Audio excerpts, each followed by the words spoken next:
تجارت کا اور بزنس کا سسٹم ہونا چاہیے. اور اس وقت آپ نے جوائنٹ بزنس کا فارمولا لوگوں کے سامنے پیش کیا کہ جو مکہ المکرمہ سے آئے تھے ان کے پاس کچھ بھی نہیں تھا, جو مدینہ المنورہ میں رہنے والے تھے ان کے باغات تھے, ان کے پاس کھیتیاں تھیں. آپ علیہ السلام نے ان دونوں کو جوڑا اور جوڑ کر کے یہ کہا کہ جس کے پاس مال ہے وہ مال لگائے, جس کے پاس مال نہ ہو وہ اپنی محنت لگائے. اور جوائنٹ بزنس کا فارمولا آپ نے دیا. اس طریقے سے وہ سماج جس میں کچھ کمزور تھے, باہر سے آئے ہوئے مہاجر, اور کچھ مضبوط تھے, یہ آپس کے اس بزنس اور کاروبار کی وجہ سے وہ سب کے سب اتنے مضبوط ہو گئے کہ مدینہ المنورہ کی منڈی میں, وہاں کے مارکیٹ میں یہودی چھائے ہوئے تھے, لیکن نبی علیہ السلام کی اس جوائنٹ بزنس کا فارمولا پیش کرنے کی وجہ سے مدینہ المنورہ کی منڈی پر تھوڑے ہی دنوں میں صحابہ کا قبضہ ہو گیا. دھیرے دھیرے خریدتے چلے گئے, آگے سے آگے بڑھتے چلے گئے. تو سماج کو مضبوطی دینے کے لیے پہلا فیصلہ آپ علیہ السلام کا اتحاد اور اتفاق کا تھا. اور دوسرا فیصلہ نبی علیہ السلام کا بزنس, معاملات, اور معاملات کے سلسلے میں آپ علیہ السلام فرماتے جب بھی کسی سے کوئی لین دین کرو, آپس میں معاملہ کرو, تو آپ نے فرمایا تعاشروا کالاخوان, زندگی گزارو بھائیوں کی طرح, لیکن جب معاملہ کرو تعاملوا کالاجانب, اجنبیوں کی طرح معاملہ کرو. دو سگے بھائیوں میں بھی اگر کوئی لین دین ہو رہا ہو, ادھار کا یا قرض کا یا کسی بھی طرح کا, تو اس کو اجنبیوں کی طرح کرو کہ مجھے اتنے پیسوں کی ضرورت ہے, کب دے دو گے, کتنے دن میں دو گے,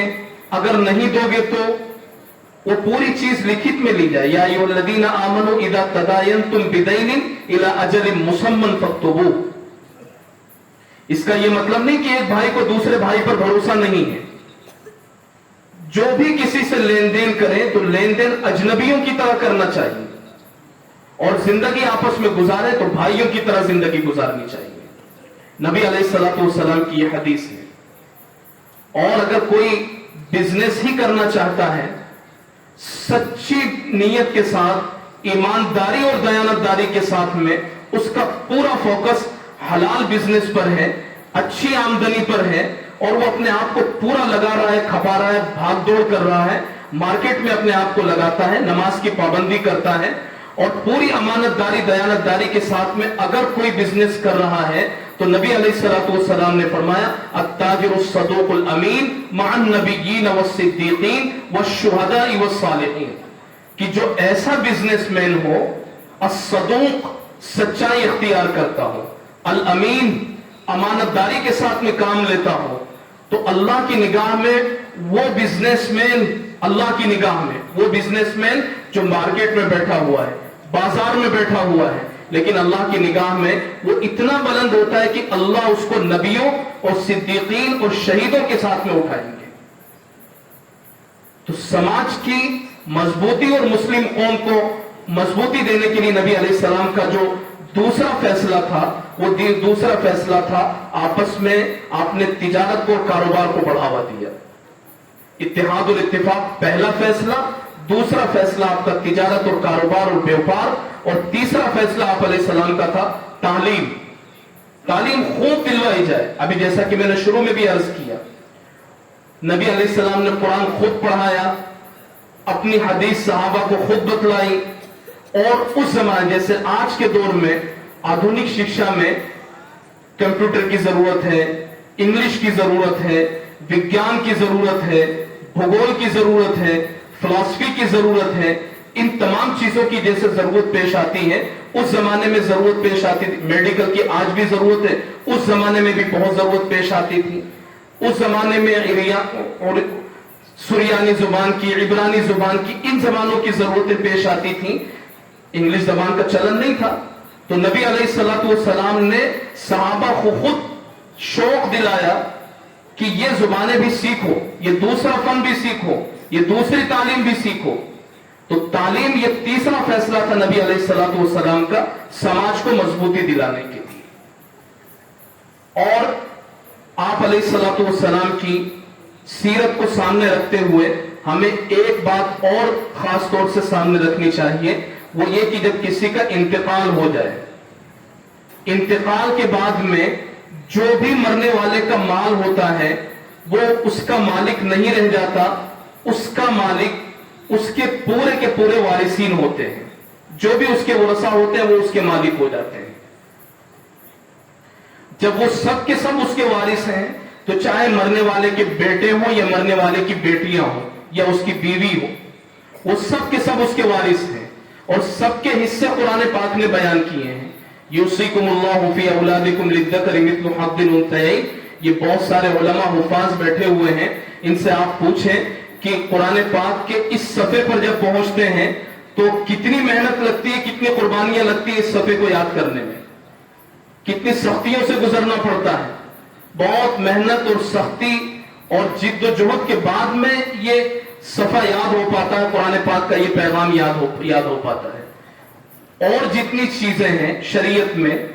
ان تمام چیزوں میں کچھ عقل بھی چلتی ہے، کچھ اجتہاد بھی چلتا ہے، لیکن وراثت ایک ایسا مسئلہ ہے کہ جس میں عقل نہیں چلتی، جس میں اجتہاد نہیں چلتا۔ یہ پورا کا پورا مسئلہ قرآن اور حدیث سے ہی ثابت ہے،